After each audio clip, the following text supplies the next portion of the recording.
What's going on YouTube? It is the second day of wheeling coming up right now for our long weekend IMPANGELE 4x4 trip. And as you probably saw in the previous episode, and if you haven't, I'll leave a link in the description below for that previous episode, we have been clearing the riverbed trail of the IMPANGELE 4x4 route, and it has been so epic so far. It's been a really technical drive, so much manual labor to clear the path, but I think it'll all be worth it, and hopefully all of you guys will get to enjoy the trail and come and check it out, because it really is fantastic driving along this dried up riverbed and feeling like a proper adventurer and explorer using non-man-made trails. It's absolutely epic. So today we're gonna head out onto the 4x4 trail again and, you know, carry on forging our path. And yeah, it's hot today. I'm not looking forward to toiling in the sun, but there are some awesome sections of riverbed in front of us and some really cool obstacles. So we are super stoked for you guys to come along on this journey with us and just check it all out. It's going to be epic, so let's jump right into it.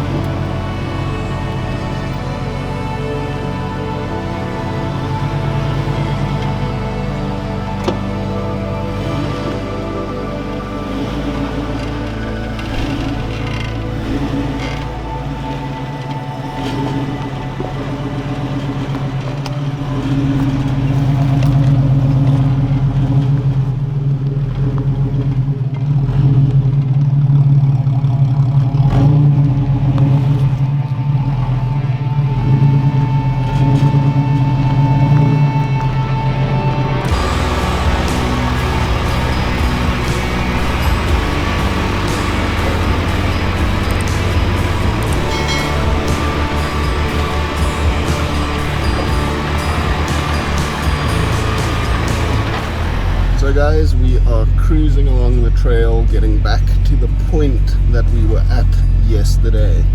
And yeah, that's, you know, a couple hundred meters, maybe a kilometer and a half, something like that, up the river. So we're using the main trail because it's much easier going. So just to get to that point we got to in the river yesterday, so that we can continue to cut away the vegetation and get through the whole riverbed.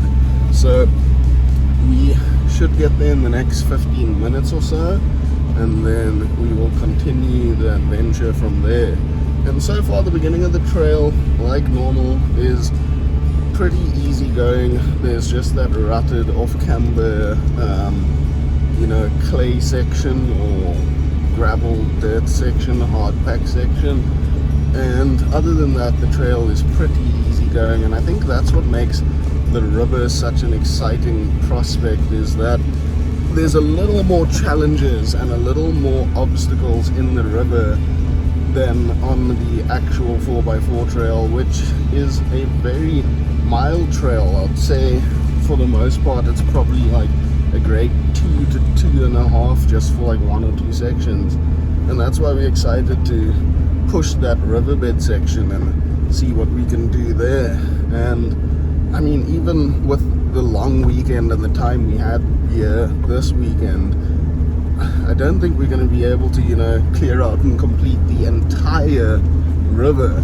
So there's a whole beginning start section of the river that needs a lot of work to turn it into a usable trail.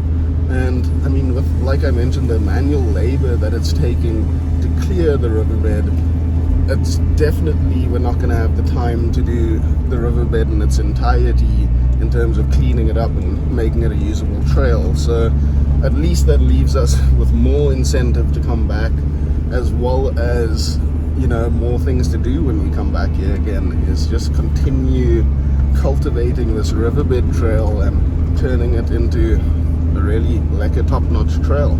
So yeah, we're gonna jump back into the action a little bit more a little bit further on, and we'll check you there.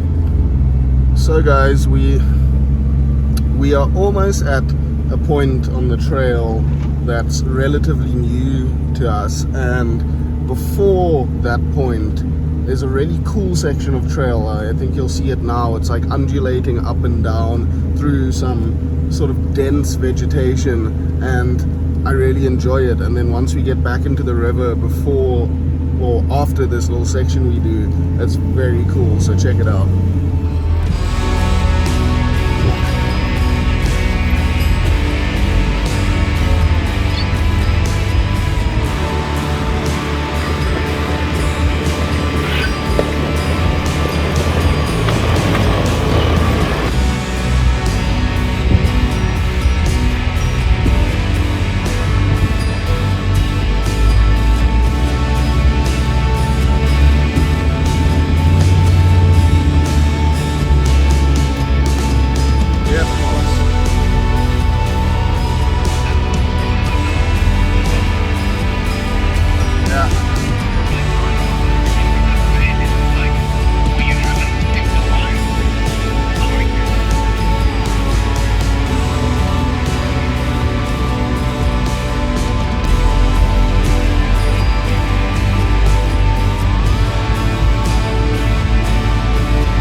Alright, have fun.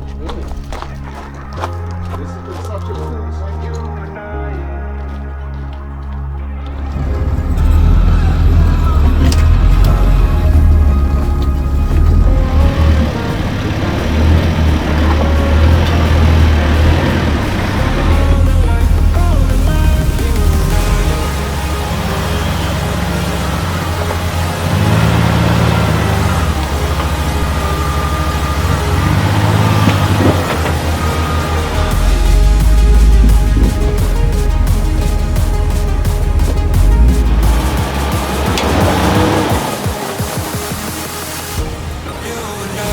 Bye.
Everything looks fine.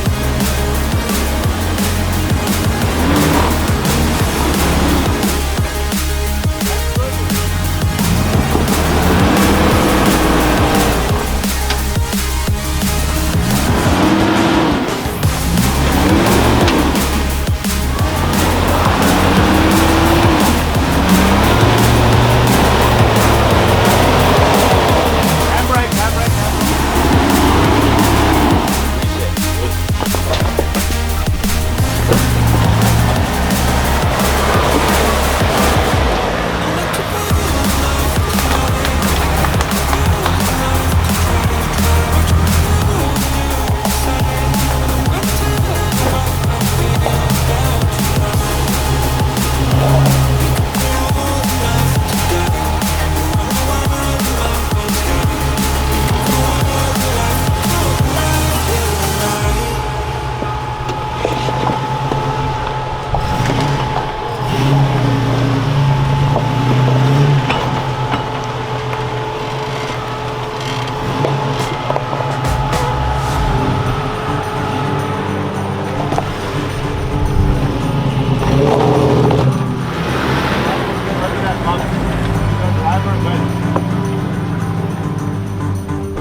just did that cool little rock section of the riverbed that I've seen on a couple other videos, like Dieter Pay's videos, and it was very cool. And I just somehow picked the absolute worst line that put me in the worst possible position, and that's what I made it look extremely challenging and extremely difficult, where it isn't if you just pick the right line and get up it with a good spotter. And I told Brad, don't spot me as much, I want to try work my own way up it, and I just ended up in the worst line possible. So it was more exciting than it should have been, but at the same time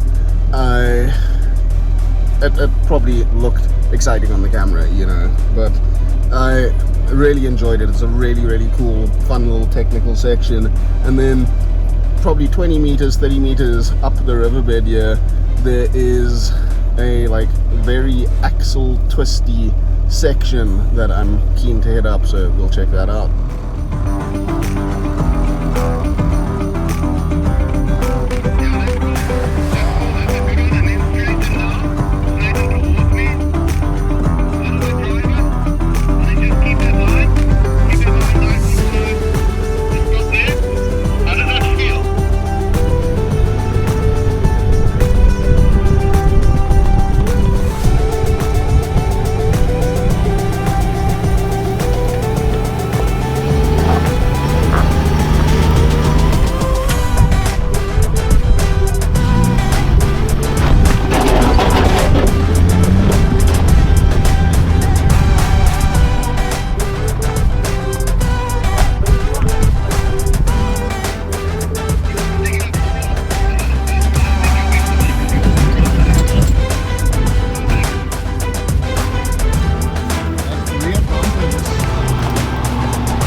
That little off-camber section that we just did is very fun, very cool. It teaches you a lot about your car. So just if you have a spotter that can just tell you how things are looking from the outside, you get to push your own personal limit a bit and feel how much a car can lean on an off-camber section. And I really enjoyed it. And my car being quite tall and having quite a high center of gravity, especially compared to Brad's Jeep, there's stuff where Brad tells me I'm absolutely fine, and you should put your faith in a spotter, especially a good spotter and one that you wheel with often. And it's always hard when he's telling me that I'm completely fine, but from my perspective and feeling inside the car, I get quite nervous. And you know, just putting your faith in a spotter that you trust, it plays a really big role in 4x4ing and doing technical obstacles. And yeah, that last one was really fun and really nice to push my limit. And you'll always feel as well that when you're leaning on your side of the car, the driver's side, it always feels worse than when you're up high and the passenger side is leaning as well. But yeah, that's a very cool section after those rock steps, that little off-camber section. And now we're heading further along the riverbed.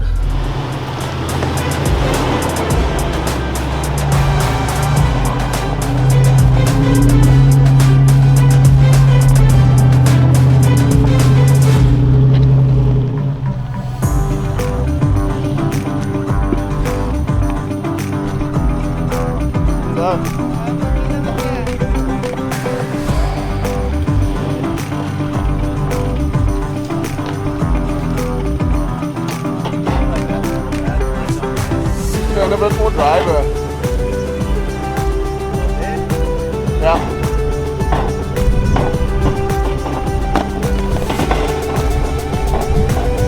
Yeah, that's good.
This place that we are at right now is absolutely epic. The 360-degree views here are jaw-dropping, literally.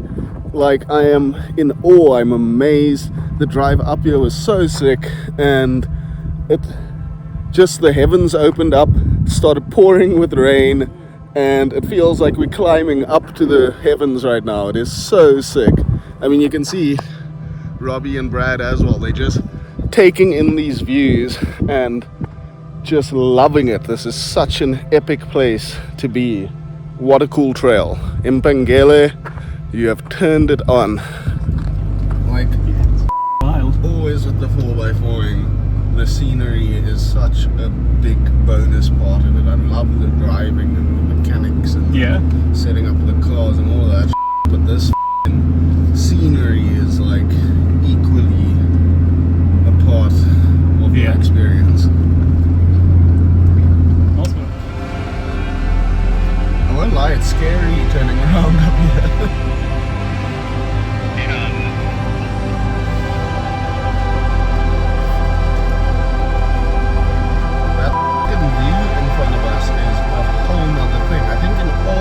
The 4x4 places we've gone, this must be the most epic view.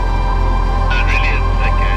Have you ever been to the English people? Yo, I'm gonna turn the camera around for you now, and you just have to see the view that we are seeing from the top of the IMPANGELE trail here. It is honestly probably the best view from a 4x4 place that I've been in the local Western Cape area around Cape Town. It is stunning. It's beyond words for me. I'm in love with it. Just check it out. Yeah, and there's also their hats and their boots and all of that stuff. Well, it's like amazing for me to see that, like, even behind this huge mountain over here, there's even more mountains behind it.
So earlier on, we found some diff fluid on the ground under my car after the rock obstacle, and what had happened was under full flex, the breather over here, this breather pipe on the front axle, I need to extend that breather because when my car articulates and the axle is, the wheel on that side goes down, then it pops the breather off, and then I was at such an angle that the diff fluid actually was pouring out a bit out of that breather.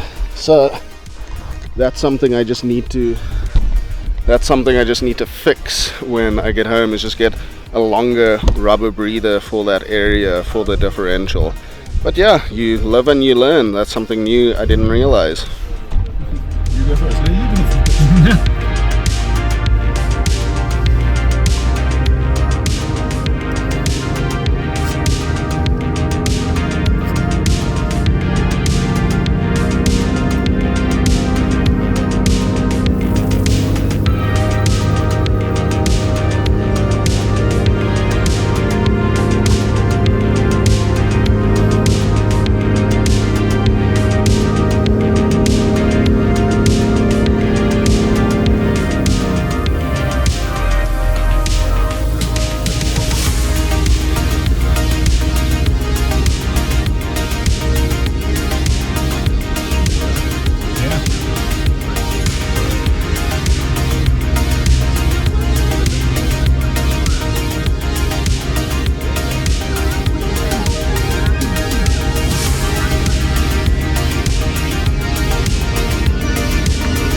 we made it to another part of the Hex River Pass, the IMPANGELE 4x4 route here, and it's quite a awesome drive, as you probably would have seen from the footage driving up here. The views are really stunning.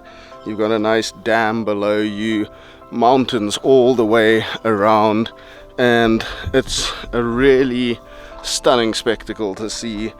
And where we are is a part of the old unused railway, and where I'm walking now is actually where the trains used to pass through. This whole section was blasted out of the mountain, and it's like a massive sword strike in the mountain that the train passes through in this almost canyon style place. And there's a little signboard. I'll put up a little video of that over this as some b-roll, and that explains that during the Boer War many years ago, the railway was a very important infrastructure part of the country, and even though it didn't come under attack during the Boer War, it was a defensive position and a strategic position to not let it get attacked, because of the importance of what the railway provided in terms of transport of materials, goods and people. So it was a very important part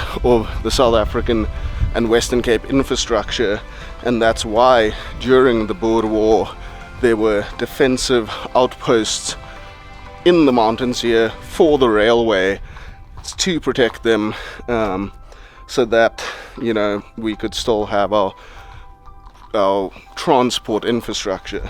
So I'm not a massive history buff and I don't have all the details, but at least from what I gleaned from this, it was of strategic importance during the Boer War for the transport system and network that the trains provided using this railway. And if you just also look from a scenic point of view, like as I've been walking through this whole canyon tunnel type thing, and it's just so impressive that, you know, over 100 years ago people could make stuff like this, and it's just really beautiful. And I took a couple photos of the cars up here.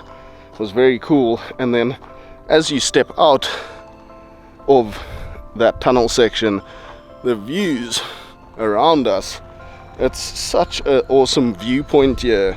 So yeah, you just get fantastic 360-degree mountain views, as well as views of the farmlands down in the Doorns and Hex River and those areas. So honestly, this whole trip, this whole weekend to the IMPANGELE 4x4 route, the Hex River Pass, all of this whole area, it's just been so many new places that we haven't been before, and such awesome views and awesome terrain, and we've absolutely loved exploring here. And we've been here for the whole long weekend, explored so many different places, and yet there's still so much for us to explore and come back here to. So it's such a vast system of roads and viewpoints and views and just everything that's going on here that I'm just like so grateful that there's so much to explore here, and so grateful for how amazing the bits that we have explored have been. So definitely come and check this place out, and I can guarantee you that once you come and check this place out, you will also have many opportunities to come back and explore areas that you didn't explore before, because there's just a vast network of roads and trails along here, even old railroads to use as trails. So you are spoilt for option, and I'm in love with the place. I'm really stoked with how this weekend has been and how great it's been with Brad and Robbie to explore this place. So I think let's get into some more wheeling. That's probably what you want to watch. That's probably what I want to do. So let's get into it.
do a donut.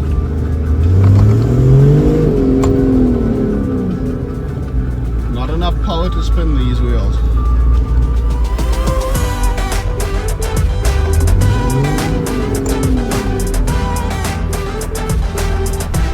Do one little donut here.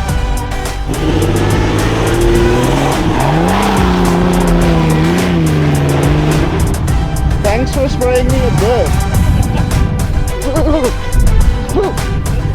Probably, I just got roosted hard there.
Load yourself up and start coming a little bit just to see if this will suck in a bit.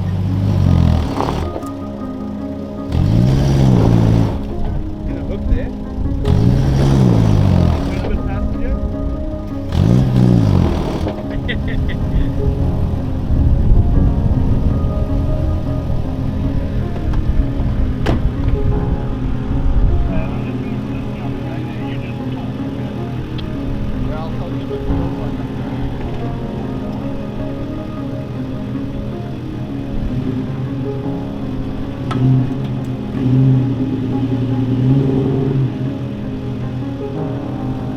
I'm gonna give it a little bit of gas to try it.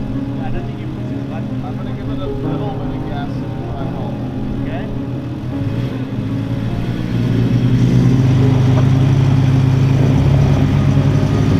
Oh!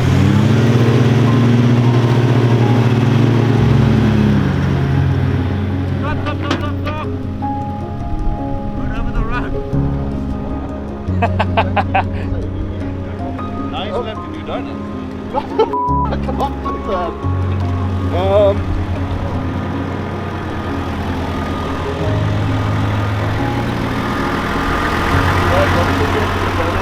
I know. You have to do donuts on the rocks.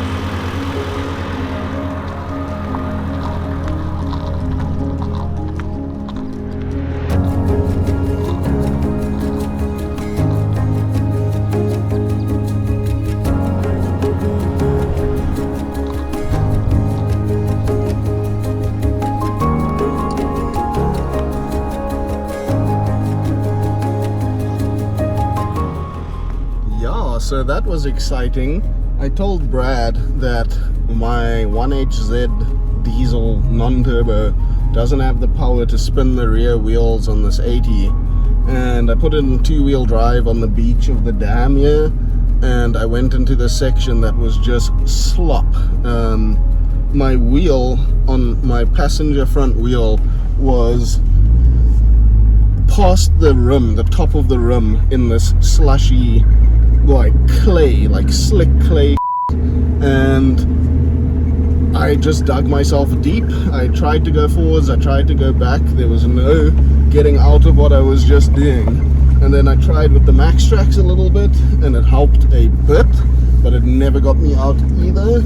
And then finally we decided, let's try the Max Tracks. Dude, my boots are caked with that mud and they're just taking up the place. And we decided, okay, let's give it a little tow with Brad's car and the Max Tracks, and then we finally got out. So just a little couple seconds of hooliganism, you know, can go very wrong very quickly, and you get stuck on a beach there when it's 5:30 or 5:45 and the sun's setting. But we're hoping we still have some time to do this other little rock section in the riverbed, and that should be the wheeling for the day. But yeah, getting stuck on that beach was a little bit of excitement, and unexpected hooliganism turned bad. So let's go on to the riverbed.